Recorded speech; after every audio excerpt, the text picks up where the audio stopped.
Good evening dear students. Today நம்ம என்ன பார்க்க போறோம் அப்படினா NMMS எக்ஸாமுக்கான சிலபஸ் சோஷியல் சயின்ஸ் ஐரோப்பியர்களின் வருகை இந்த லெசன்ல நம்ம என்ன டிஸ்கஸ் பண்ண போறோம் அப்படினா யூரோப்ல இருந்து நம்ம கண்ட்ரிக்கு யார் வந்தாங்க, ஃபர்ஸ்ட் யார் வந்தா, செகண்ட் யார் வந்தா, லாஸ்ட் யார் வந்தா, அந்த சீக்வென்ஸை நம்ம என்ன பண்ண போகிறோம், டிஸ்கஸ் பண்ண போகிறோம். ஓகே, ஸோ வாங்க லெட் ஸ்டார்ட் த லெசன். ஐரோப்பியர்களின் வருகை. இங்கே பாருங்க, நீங்கள் இந்த இடத்துல, அதாவது இந்த கப்பல் பார்த்தீங்களா, இந்த கப்பலில் தான் அவங்க பயணம் பண்ணி வராங்க. அவங்க எப்படி பயணம் பண்ணி வராங்க அப்படின்னு நம்ம பார்த்தோம் அப்படின்னா,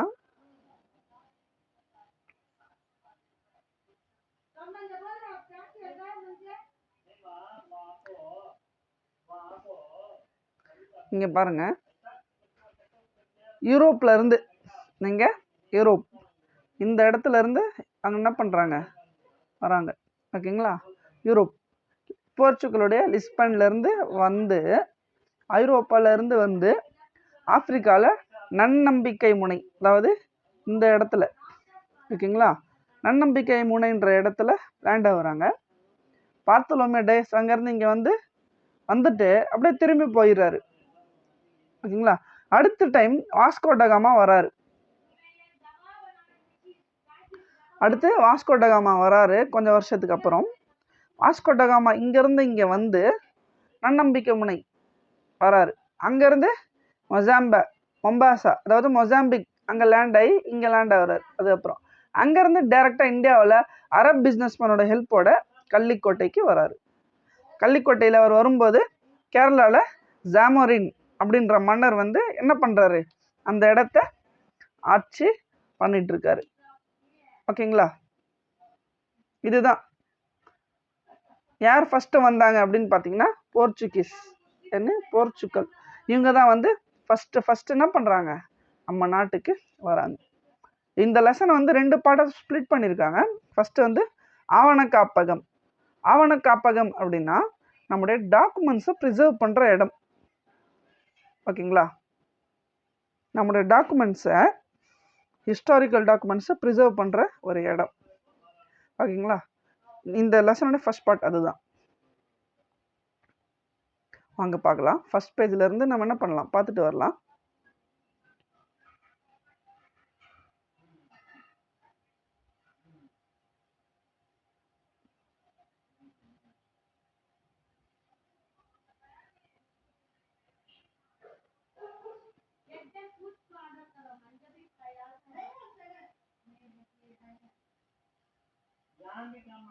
இங்க பாருங்க, ஃபர்ஸ்ட் இந்த ஃபர்ஸ்ட் பேஜ்ல இருந்து, ஓகேங்களா, நீங்க ஃபர்ஸ்ட் பேஜ்ல இருந்து நீங்க பார்க்க வேண்டிய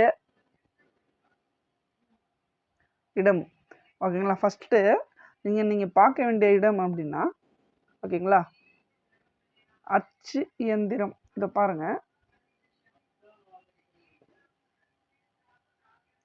அதாவது அச்சு இயந்திரம் கண்டுபிடிப்பிற்கு பின், ஓகேங்களா, அதாவது printing machine, printing press machine, இதை கண்டுபிடிச்சதுக்கு அப்புறம் தான் நம்ம உலக அளவில் லிட்ரேச்சராக இருக்கட்டும், ஆர்ட்டாக இருக்கட்டும், ஹிஸ்ட்ரியாக இருக்கட்டும், சயின்ஸாக இருக்கட்டும், இது எல்லாமே மக்களில் போய் என்ன ஆச்சு, பிரிண்டிங் ப்ரெஸ், பிரிண்டிங் மிஷின் வந்ததுக்கு அப்புறம் தான் அதோடைய எல்லாமே டெவலப் ஆயிடுச்சு. அப்போது இது எல்லாமே இதுக்கு முன்னாடி இருந்தது, ஆனால் ஒரு இடத்துல இருந்து மக்களுக்கு போய் சேர்றது ரொம்ப கஷ்டமாக இருந்தது. ஆனால் பிரிண்டிங் ப்ரெஸ் வந்ததுக்கப்புறம் பிரிண்ட் பண்ணி புக்காக அவங்களுக்கு ஈஸியாக இருந்தது. அப்போது இது ஒன்று. ஃபஸ்ட்டு கேள்வி எப்படி கேட்பான் அப்படின்னா, கலை, இலக்கியம், வரலாறு, அறிவியல் போன்ற துறைகளை பற்றி மக்கள் எளிதாக அறிய உதவியது எது, அப்படி இருக்கும். அதாவது கலை, இலக்கியம், வரலாறு, அறிவியல் போன்ற துறைகளை பற்றி மக்கள் எளிதாக அறிய முடிந்தது எது? ஆப்ஷன் ஏ அச்சு இயந்திரம், ஆப்ஷன் பி நீராவி என்ஜின், ஆப்ஷன் பி ஐரோப்பியர்களின் வருகை, இந்த மாதிரி 3-4 ஆப்ஷன் வைப்பான். கரெக்டான ஆப்ஷன் ஆன்சர் பார்த்தீங்கன்னா அச்சு இயந்திரம். ஓகேங்களா, அச்சு இயந்திரம் இது இம்பார்ட்டன்ட். அடுத்து ஓகேங்களா, இந்த பேராகிராஃப் எழுதப்பட்ட ஆதாரங்கள்.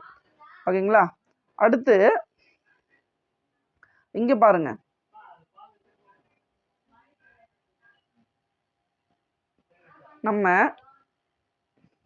நம்ம இந்தியாவுக்கு ஓகேங்களா, நம்ம இந்தியாவுக்கு ஆர்டர் வைஸாக யார் வராங்க அப்படின்னு பார்த்தீங்கன்னா ஃபஸ்ட்டு போர்ச்சுகீசியர்கள். இவங்க தான் வந்து ஃபஸ்ட்டு வராங்க. அப்போது நம்ம இந்தியாவுக்கு ஃபஸ்ட்டு வரவங்க போர்ச்சுகீசியர்கள். ஓகேங்களா, ரெண்டாவது டச்சுக்காரர்கள். ஓகேங்களா, டச்சு. ஓகேவா, ஃபஸ்ட்டு இவங்க வராங்க, அதுக்கப்புறம் டச்சுக்காரர்கள் வருவாங்க. மூன்றாவது ஃப்ரெஞ்ச். ஓகேங்களா, மூன்றாவது ஃப்ரெஞ்ச். ஓகேங்களா, ஃப்ரெஞ்ச் மூணாவது. அடுத்து டேனிஷ் அவங்க வராங்க. கடைசியாக தான் யார் வராங்க? ஆங்கிலேயர்கள். புரியுங்களா?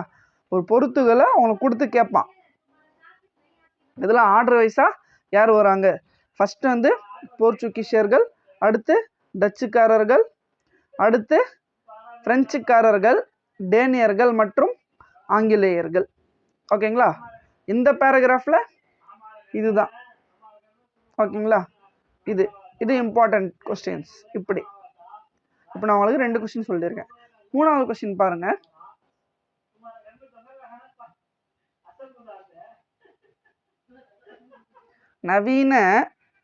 நவீன இந்தியாவை பற்றியும் கலாச்சார, சமூக, பொருளாதார, அரசியல் முன்னேற்றங்களை பற்றி நமக்கு அறிய உதவியாக இருப்பது எது?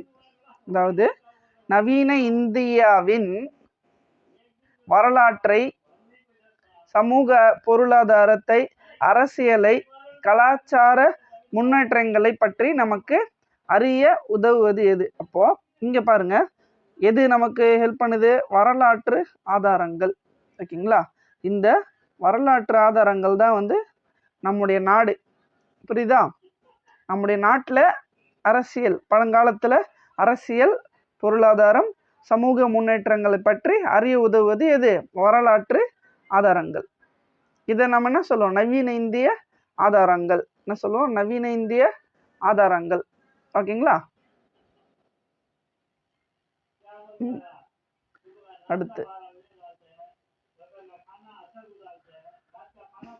அடுத்து இங்க பாருங்க.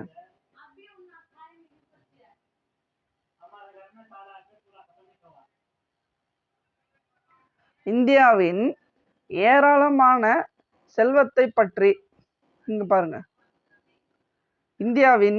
நம்ம இந்தியா வந்து ஒரு பணக்கார நாடா இருந்தது. அதை ஐரோப்பியர்கள் வந்து எப்படி தெரிஞ்சுக்கிட்டாங்க? யார் மூலமா தெரிஞ்சுக்கிட்டாங்க அப்படின்னா, அவங்க வந்து ஆல்ரெடி நம்ம கிட்ட ரோமானியர்கள் வந்து பழங்காலத்துல இருந்து பிஸ்னஸ் பண்ணிட்டு இருந்தாங்க. அப்போ அவர்கள் மூலமா இவங்க என்ன பண்ணாங்க? நம்முடைய நாட்டுடைய வரலாற்றை பற்றியும் நம்முடைய நாட்டுடைய செல்வ செழிப்பு பற்றியும் வந்து ஆங்கிலேயர்கள் வந்து தெரிஞ்சுக்கிட்டாங்க. அப்போ ஐரோப்பியர்கள் தெரிஞ்சுக்கிட்டு இந்த நாட்டில் நம்முடைய வியாபாரம் பண்ணா நாமளும் ஒரு முன்னேற்றமான ஒரு நாடா இருக்கலாம் அப்படின்னு சொல்லிட்டு அவங்க என்ன பண்ணாங்க? அவங்க வந்து அதை இங்கிருந்து வியாபாரம் பண்றதுக்கான ஒரு ஐடியா அவங்களுக்கு வந்தது. இது யார் மூலமா வந்தது அப்படின்னா, இந்தியாவின் இங்க பாருங்க, இந்தியாவின் ஏராளமான செல்வத்தை பற்றி மார்க்கோ போலோ மற்றும் சில வெளிநாட்டு பயணிகளின்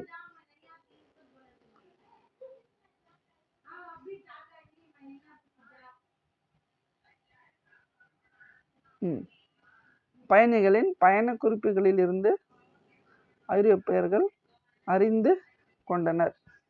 அதாவது இங்க பாருங்க, இந்தியாவின் ஏராளமான செல்வத்தை பற்றி மார்க்கோ போலோ மற்றும் சில வெளிநாட்டு பயணிகளின் பயண குறிப்புகளில் இருந்து ஐரோப்பியர்கள் அறிந்து கொண்டனர்.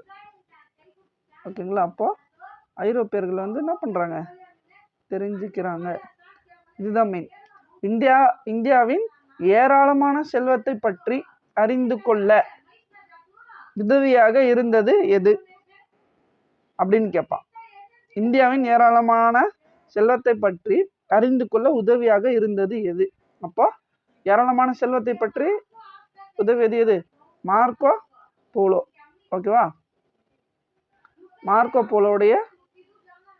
போலோ மற்றும் சில வெளிநாட்டு பயணிகளின் பயண குறிப்பு.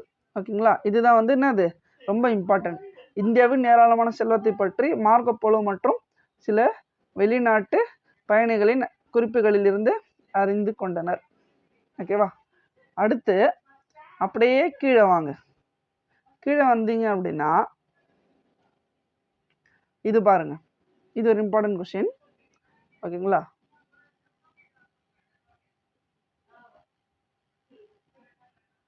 இங்க பாருங்க, தமிழ் வரலாற்று குறிப்பு ஆவணங்களில் முக்கியமாக இருக்க வேண்டிய ஒரு பெயர் ஆனந்தரங்கம். சரிப்பா. இவர் ஆனந்தரங்கம் யார் அப்படின்னு பார்த்தீங்கன்னா வந்து ஒரு டிரான்ஸ்லேட்டர். ஆங்கிலேயர்கள் நம்ம நாட்டுக்கு வரும்போது இவர் பிரெஞ்சுக்காரர்கள்கிட்ட ஒர்க் பண்ணார். அப்போது இவர் ஒர்க் பண்ணும்போது இவர் வந்து ஒரு டிரான்ஸ்லேட்டராக இருந்தார். அதாவது அவர்களுடைய மொழியை வந்து இவர் கற்றுக்கொண்டார். ஆங்கில மொழியாக இருக்கட்டும், பிரெஞ்சு மொழியாக இருக்கட்டும், இவர் கற்றுக்கிட்டாரு. அதனால் பிரெஞ்சுக்காரர்கள் இங்கே ஐரோப்பியர்கள் வியாபாரம் பண்ணும்போது குறிப்பாக இவர் பிரெஞ்சுக்காரர்கள் கிட்ட தான் இருந்தார். 1736 60 வரைக்கும் கிட்டத்தட்ட எத்தனை 34 வருஷம் என்ன பண்ணுறாரு இவர்? 34 வருஷம் இவர் என்ன பண்ணுறாரு? ஒர்க் பண்ணுறாரு. என்ன ஒர்க் பண்ணுறாரு? 34 வருஷம் வந்து இவர் மொழிபெயர்ப்பாளராக என்ன பண்ணுறாரு? ஒர்க் பண்ணுறாரு. இவர் எழுதிய இந்த டைரி, ஓகேங்களா, இவர் எழுதினார், இவர் ஒர்க் பண்ணார் பார்த்தீங்களா, அந்த டைரி மூலமாக தான் நம்ம என்ன பண்ணோம்? அந்த காலத்தில் இருந்த வரலாற்று ஆதாரங்கள் பற்றி நம்ம என்ன பண்ணோம்? தெரிஞ்சுக்கிட்டோம். ஓகேவா? அப்போ கேள்வி எப்படி வரும்? தமிழ் வரலாற்று குறிப்பு ஆவணங்களில் முக்கியமாக இருக்க வேண்டிய ஒரு பெயர் என்ன அப்படின்னு கேட்பான். ஆப்ஷன் வந்து ஆனந்தரங்கம், இந்த மாதிரி ஜியு போப், கால்டுவெல், இந்த மாதிரி வந்து ஆப்ஷன் கொடுப்பான். அப்போது நம்ம என்ன பண்ணணும்? தமிழ் வரலாற்று குறிப்புகளில் மிக முக்கியமாக இருக்க வேண்டிய பெயர் என்ன? ஆனந்தரங்கம். இவர் என்னவா ஒர்க் பண்ணாரு? ஓகேங்களா? பிரெஞ்சு பாண்டிச்சேரி பிரெஞ்சு வர்த்தகத்தில் மொழிபெயர்ப்பாளராக தொபாஷ், ஓகேவா, மொழிபெயர்ப்பாளராக இருந்தார். ஓகேவா? இது 2. 3 அவரது குறிப்புகள். 3வது பாருங்க.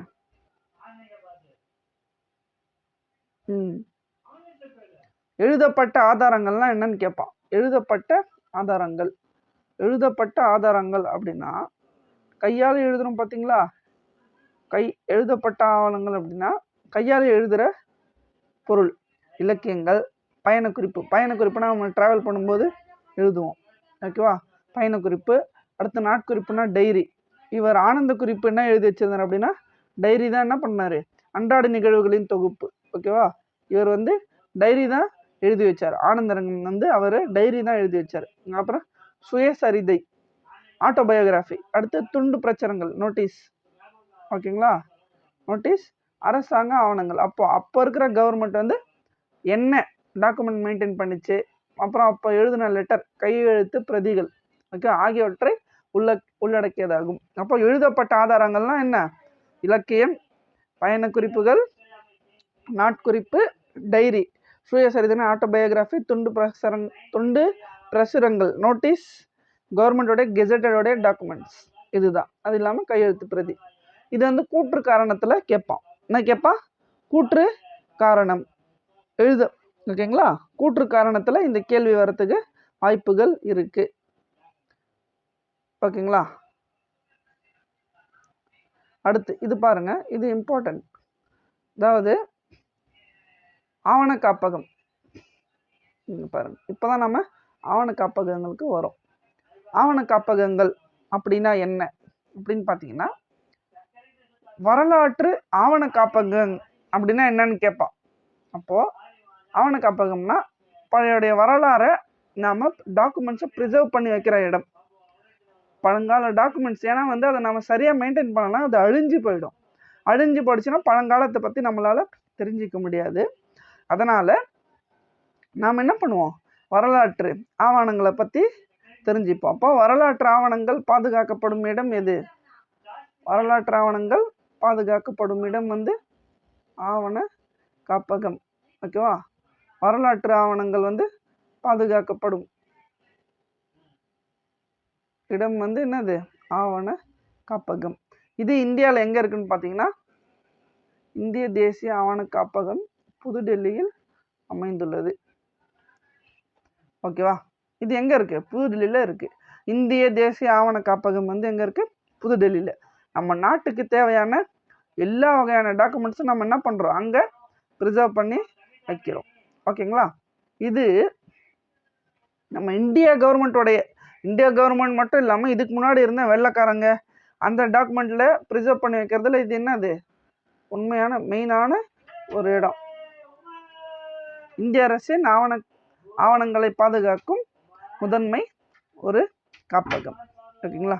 இதுல இருந்து நமக்கு என்ன தெரியுது அப்படின்னா, பழங்கால விஷயங்கள், அவங்க எப்படி வந்து மக்களை ஆட்சி செஞ்சாங்க, மக்களை வந்து எப்படி நிர்வகிச்சாங்க, இதெல்லாம் நம்ம என்ன பண்ணுறோம், இது மூலமா தெரிஞ்சுக்கிறோம். அந்த காலத்தினுடைய பொலிட்டிக்கல் அரசியல் எப்படி இருந்தது, மக்களுடைய வாழ்க்கை முறை, அதாவது ஆங்கிலேயர்களுக்கும் இந்தியர்களுக்குள்ள ஒரு தொடர்பு, அந்த காலத்தில் ஒரு அறிவியல், சயின்ஸ் அண்ட் டெக்னாலஜி, இது எல்லாம் கலாச்சாரம்னா அங்கே அப்போ இருக்கிற மக்களுடைய வாழ்க்கை முறை என்ன சடங்கு முறைகளை பின்பற்றினாங்க, அதெல்லாம் அறிவியல் ரீதியாக நம்ம என்ன பண்ணுறோம், தெரிஞ்சுக்கிறோம்.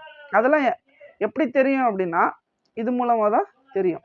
ரெண்டாவது இதில் அதாவது இந்த பாருங்க, இந்த ஆவண காப்பகம், இந்திய தேசிய ஆவண காப்பகம், அதாவது இந்த இந்திய தேசிய ஆவண காப்பகம் வந்து ஆசியாவிலேயே உள்ள ஆவண காப்பகங்களிலே மிகவும் பெரிய, ஓகேங்களா, இங்கே பாருங்க, ஆசியாவிலே உள்ள ஆவண காப்பகங்களிலேயே மிகவும் பெரியதாகும். எது? இந்திய தேசிய ஆவண காப்பகம் டெல்லியில் இருக்கிறது. ஓகே, ஆசியாவில் இருக்க ஆவண காப்பகங்களிலேயே மிகவும் பெரியது எது? இந்திய தேசிய ஆவண காப்பகம். இது எங்க இருக்கு அப்படின்னா, எங்க இருக்கு? புதுடெல்லி. எங்கப்பா இருக்கு? புதுடெல்லி. ஓகேங்களா? இந்த லெசன்ல இருந்து கண்டிப்பாக உங்களுக்கு ஒரு கொஸ்டின் வருது. அதனால தான் நான் என்ன பண்ணுறேன், உங்களுக்கு இவ்வளோ டீட்டெயிலாக சொல்லிட்டு போயிட்டு இருக்கிறேன். போர்டில் எழுதி போட்டு நாம் பண்ணுறதை விட இப்படி பண்ணுறது வந்து ஈஸி. லைன் பை லைனாக படிக்கும்போது எது நமக்கு இம்பார்ட்டண்ட், எது நமக்கு இம்பார்ட்டண்ட் இல்லைன்னு தெரிஞ்சிடும். ஓகேங்களா? புரியலன்னா எனக்கு என்ன பண்ணுங்க, நீங்கள் கேளுங்க. அடுத்து வாங்க. அப்படி என்ன பண்ணலாம் நம்ம இங்கே இப்போ இந்திய தேசிய ஆவண காப்பகம் முடிஞ்சிருச்சு. அடுத்து இப்போ நம்ம பார்க்குறது தமிழ்நாடு ஆவண காப்பகம். இதுதான் வந்து அதோடைய ஃபோட்டோ. சென்னையில் இருக்குப்பா. இதுதான் வந்து அந்த ஆவண காப்பகத்துடைய ஃபோட்டோ. இது எங்கே இருக்குன்னா சென்னையில் இருக்கு. இங்கே பாருங்க, தற்போது தமிழ்நாடு ஆவண காப்பகம் என்று அழைக்கப்படும் சென்னை பதிப்பாசனம் சென்னையில் அமைந்துள்ளது. அதாவது இதுக்கு முன்னாடி வந்து இதுக்கு என்ன பேர்? தமிழ்நாடு இப்போ வந்து தமிழ்நாடு ஆவண காப்பகம். இதுக்கு முன்னாடி என்னுடைய பேர் என்னவா இருந்தது? சென்னை பதிப்பாசனம். இது எங்க இருக்குன்னா சென்னையில் இருக்கு. புரியுதா? இந்த நம்முடைய தமிழ்நாடு ஆவண காப்பகம் தான் வந்து தென்னிந்தியாவில், அதாவது இந்தியா, ஓகேங்களா, இந்தியா மொத்த நாட்டில் தென்னிந்தியாவில் இருக்கிற மிகவும் பழமையான டாக்குமெண்ட் ஸ்டோர் பண்ணி வைக்கிற ஒரு பொக்கிஷம். ஓகேவா? தென்னிந்தியாவின் மிக பழமையான மற்றும் மிகப்பெரிய களஞ்சியங்களுள் ஒன்றாகும். புரியுதுங்களா? சவுத் இந்தியா அப்படின்னாவே கர்நாடகா, ஆந்திரா, தெலுங்கானா, கேரளா, தமிழ்நாடு, இந்த 5 ஸ்டேட்ல, குறிப்பாக இந்த 5 ஸ்டேட்ல தென்னிந்தியாவிலேயே மிக பழமையான. காரணம் என்னன்னா, இந்த ஐரோப்பியர்களுடைய வருகை வந்து லேண்ட் ஆனதே வந்து எங்க? கேரளா, ஜாமோரின், அதாவது கள்ளிக்கோட்டையில் லேண்ட் ஆனாங்க. ரெண்டாவது டேனியர்கள் தரங்கம்பாடியில், பழவேற்காடுல லேண்ட் ஆனாங்க. பிரெஞ்சுக்காரர்கள், ஓகேங்களா, அவங்களுடைய வணிக மையங்கள்லாம் என்ன இருந்தது? அங்கே இருந்தது. ஓகேவா? அதனால தென்னிந்தியாவின் மிக பழமையான மற்றும் மிகப்பெரிய களஞ்சியங்களில் ஒன்றாகும். அதுக்கான காரணம் என்ன? ஏன் அப்படின்னா, ஆங்கிலேயர்கள் வந்து மெட்ராஸ் மாகாணம் அப்படின்னு ஒரு மாகாணம் வச்சிருந்தாங்க. ஓகேவாம்மா? 20 மினிட்ஸ் ஆயிடுச்சு. வீடியோ லென்த் கொஞ்சம் அதிகமாக தான் இருக்கும். நான் ஆஃப் அன் ஹவராக போடுறேன். அது பாருங்கள். இது பார்த்தாவே உங்களுக்கு போதும். உங்களுக்கு என்ன வரும்? நீங்கள் புதுசாக ரிவைஸ் பண்ணணுன்றதில்ல. நாம் பேசுகிற இந்த வீடியோ பார்த்தாவே உங்களுக்கு என்ன வரும்? இதுலேருந்து உங்களுக்கு வந்துடும். அடுத்து, தென்னிந்தியாவின் மிக பழமையான மற்றும் மிகப்பெரிய களஞ்சியங்களுள் மிகப்பெரிய தென்னிந்தியாவின் அந்த வார்த்தையை கவனிக்கணும். நீங்கள் எதை கவனிக்கணும்? தென்னிந்தியா. ஓகேவா? தென்னிந்தியாவின் மிக பழமையான மற்றும் மிகப்பெரிய களஞ்சியங்களுள் ஒன்று எது? தமிழ்நாடு ஆவண காப்பகம். ஓகேங்களா? அங்கு சரி. அடுத்து, அங்கே இருக்கிற டாக்குமெண்ட்ஸ் எதில் இருக்கான்? அங்குள்ள பெரும்பாலான ஆவணங்கள் ஆங்கிலத்தில் உள்ளன. அதாவது ஆங்கிலம், இங்கே பாருங்க, ஆங்கிலத்தில் உள்ளன. புரியுதா? ஆங்கிலம்னா இங்கிலீஷில் இருக்கு. அதுவும் இல்லாமல் அங்கே என்ன இருக்கு? வேற வேற மொழிகளது கூட இருக்கு. அதாவது டச்சுனா டச்சுக்காரர்கள், டச். அடுத்து டேனிஷ், பாரசீக ஏன்னு பார்த்தீங்கன்னா ஆற்காடு நவாப். ஓகேங்களா? ஆற்காடு நவாப் வந்து பார்சி உருது டாக்குமெண்ட்ஸ் மெயின்டைன் பண்ணிட்டு இருந்தாங்க. பாரசீக, ஃப்ரெஞ்சுக்காரங்க ஃப்ரெஞ்சு மொழி பேசுவாங்க. போர்ச்சுகீஸ் வந்து போர்ச்சுகல், அதாவது அவங்க அந்த ஸ்பானிஷ் பேசுவாங்க. ஓகேங்களா? ஸ்பானிஷ் அவங்க அது பேசுவாங்க. ஓகேங்களா? போர்ச்சுகீஷிய, அதே மாதிரி போர்ச்சுகீஸ்ன்னு ஒரு லாங்குவேஜே இருக்குது. அடுத்து உருது போன்ற மொழிகளெல்லாம் என்ன இருக்குது? அங்கே இருக்குது. ஓகேங்களா? இதிலிருந்து கொஷின். ஓகேங்களா? நம்முடைய தமிழ்நாடு ஆவண காப்பகம் எங்கு அமைந்துள்ளது? இல்லை, சென்னையில். ஓகேங்களா? ஆவண காப்பகம் அது வந்து தென்னிந்தியாவின் மிகப்பெரிய பழமையான ஆவண காப்பகம் எங்கு உள்ளது? அதனுடைய பெயர் என்ன அப்படின்னு கேட்போம். அப்போ அதனுடைய பெயர் தமிழ்நாடு ஆவண காப்பகம். சரி, நம்முடைய தமிழ்நாடு ஆவண காப்பகத்தின் ஓகேங்களா பழைய பெயர் என்ன அப்படின்னு கேட்போம். அதுக்கு வந்து நீங்கள் என்ன பண்ணணும்? சென்னை பதிப்பாசனம். என்ன சொல்லணும்? சென்னை பதிப்பாசனம். ஓகேங்களா? அடுத்து மோஸ்ட்லி இது ஒரு கேட்பான். தென்னிந்தியாவில் ஓகேவா? தென்னிந்தியாவில் டச்சு, டேனிஷ், பாரசீக, மராத்திய நிர்வாக பதிவுகளின் தொகுப்பு ஓகேவா எந்த ஆவண காப்பகத்தில் உள்ளது? எங்க இருக்கு இது? தென்னிந்தியாவில் எங்க இருக்குன்னு கேட்பான். அப்போ தென்னிந்தியாவில் தமிழ்நாடு ஆவண காப்பகத்தில் இருக்கு. ஓகேவா? இப்போ ஹாய் ஸ்டூடெண்ட்ஸ், இப்போ பாருங்க, தமிழ்நாடு ஆவண காப்பகம் நம்ம பார்த்துட்டு வந்தோம். இந்த இடத்துல இம்பார்ட்டண்ட்டான ஒரு கொஸ்டின் என்ன அப்படின்னு நம்ம பார்த்தோம் அப்படின்னா, இங்கே பாருங்க, தமிழ்நாடு ஆவண காப்பக வரலாற்றின் ஒரு புதிய அத்தியாயத்தை தொடங்கி வைத்தவர் யார் அப்படின்னு பார்த்தீங்கன்னா டாட்வெல். ஓகேங்களா? தமிழ்நாடு ஆவண காப்பக வரலாற்றின் ஒரு புதிய அத்தியாயத்தை தொடங்கி வைத்தவர். புதிய அத்தியாயம்னா சாப்டர். தொடங்கி வைத்தவர் யார்? இந்த ஆவண காப்பகம்லாம் எப்படி இருக்கணும், எப்படி டெவலப் பண்ணணும் அப்படின்னு டெவலப் பண்ணவர் யார்? டாட்வெல். ஓகேங்களா? யார்? டாட்வெல். ஓகேவா? அவருடைய ஒரு முயற்சியாலவே வந்து ஒரு டைரி, நாட்குறிப்பு பதிவுகள் அப்படின்னு சொல்லிட்டு, சென்னை நாட்குறிப்பு பதிவுகள் அப்படின்னு சொல்லிட்டு ஒரு ஜேர்னலை என்ன பண்ணாங்க? ஒரு ஜேர்னல், ஒரு பத்திரிக்கை, அதாவது ஒரு ஜேர்னல், ஒரு ஆர்டிக்கலை ரிலீஸ் பண்ணாங்க. அந்த டாக்குமெண்ட்ஸை டெய்லி என்னென்ன நடக்குது அப்படின்னு இம்பார்ட்டண்ட்டான பொருள் வந்து அவங்க என்ன பண்ணாங்க? ஸ்டோர் பண்ணிட்டு வந்தாங்க. அடுத்து பாருங்க, ஆவண காப்பகம். இங்கே பயன்பாட்டு பொருள் ஆதாரங்கள். பயன்பாட்டு பொருள் ஆதாரங்கள் அப்படின்னா மியூசியம். ஓகேங்களா? மியூசியம், நீங்கள் மியூசியம்லாம் போயிருக்கீங்களா? பழைய பொருள்லாம் வச்சுருக்காங்களா? அப்போ இங்கே பாருங்க, பல ஓவியங்கள் மற்றும் சிலைகள் நவீன இந்திய வரலாற்றின் முதன்மை ஆதாரங்களாக உள்ளன. கேள்வி: நவீன இந்திய வரலாற்றின் முதன்மை ஆதாரங்களாக உள்ளவை எவை? கேட்பான். என்னது? ஓவியங்கள் மற்றும் சிலைகள். இதெல்லாம் முதன்மை ஆதாரங்கள். எழுதப்பட்ட டைரிகளாக இருக்கட்டும், ஓவியம், அந்த காலத்தில் செய்யப்பட்ட சிலைகள்லாம் அந்த பழங்காலத்தை பற்றி சொல்லும். அதில் வந்து நம்ம என்ன தெரிஞ்சுக்கலாம் அப்படின்னா, தேசிய தலைவர்களின் சாதனைகளையும் ஓகேங்களா, தேசிய தேசிய தலைவர்களின் சாதனைகளை நம்ம என்ன பண்ணலாம், அது மூலமாக தெரிஞ்சுக்கலாம்.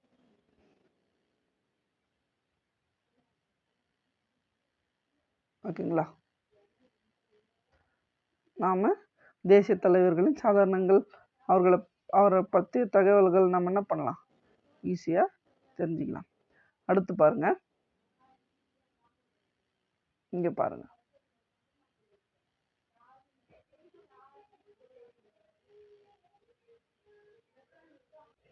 இங்கே பாருங்க, இந்திய கட்டடக்கலையின் கலை அம்சம் மற்றும் தொழில்நுட்பத்தின் சான்றாக எவை உள்ளது. அதாவது இந்தியாவுடைய 17ஆம் நூற்றாண்டு நவீன தொழில்நுட்பத்தினுடைய கலை சான்று, அதாவது அந்த காலத்துடைய பில்டிங்களுக்கு ஆதாரம் என்ன இருந்தது, கலை அம்சம் என்ன இருந்தது, அந்த காலத்தோட டெக்னாலஜிக்கு ஆதாரமாக இருக்கிறது எது. அப்போ பழங்காலத்தில் கட்டப்பட்ட கோட்டை, இங்கே பாருங்க, புனித டேவிட் கோட்டை, இது எப்படி கட்டியிருக்காங்க.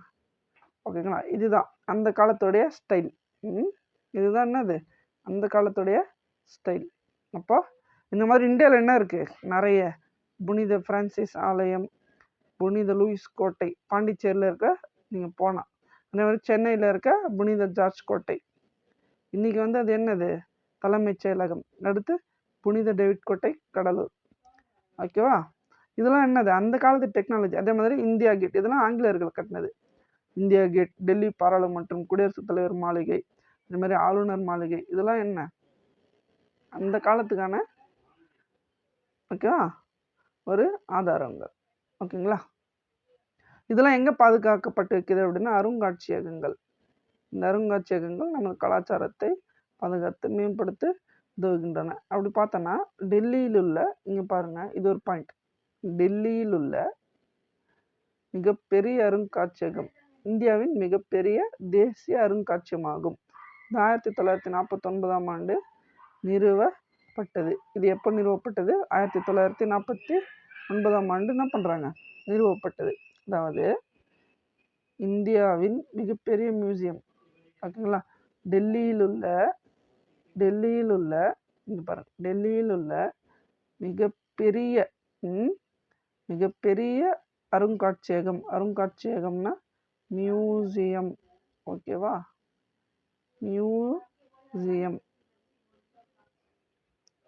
மியூசியம் எங்க இருக்கு, இந்தியாவின் மிகப்பெரும் தேசிய அருங்காட்சியகம் எங்க இருக்கு, டெல்லியில் இருக்கு. ஓகேவா, இது எப்போ எஸ்டாப்ளிஷ் பண்ணுறாங்க, 1949 அதை ஸ்டார்ட் பண்ணுறாங்க. ஓகேங்களா, அதே மாதிரி இன்னொன்று பாருங்க, ஆங்கிலேயர்களுடைய நிர்வாக வரலாற்றை அறிய, நிர்வாகம்னா ஆங்கிலேயர்கள் வந்து அவங்களுடைய அட்மினிஸ்ட்ரேட்டிவ் எப்படி மக்களை ஆண்டார்கள். ஓகேவா, அதை அறிய வந்து நிர்வாக வரலாற்றை அறிய சிறந்த ஆதாரமாக எது இருக்குது, ஆணையங்கள். ஓகேங்களா, ஒரு மக்கள், ஒரு மன்னரோ ஒரு அரசரோ அவங்க வந்து இந்த நாட்டை எப்படி ஆண்டாங்க அப்படின்ற பொறுத்து அந்த காயினை வச்சு நம்ம தெரிஞ்சுக்கலாம்.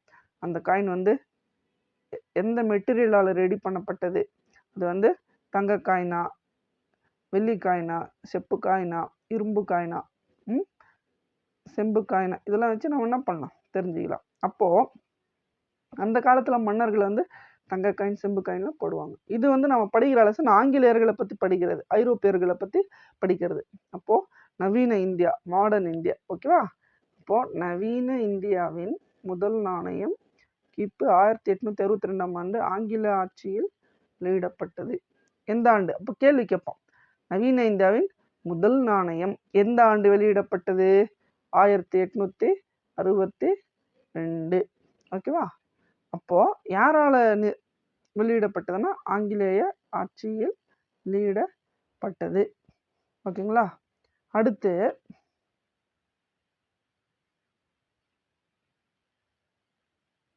இந்த நாணயம் 1862ஆம் ஆண்டு நாணயத்தில் என்ன பண்ணாராம் இந்த மன்னர், 7ஆம் எட்வர்டு. ஓகேவா, மன்னர் 7ஆம் எட்வர்டு. ஓகேவா, தனது உருவம் தாங்கிய நாணயத்தை வெளியிட்டார். அதாவது இந்த நாணயத்தில் இங்கே பாருங்கள், இந்த நாணயம்.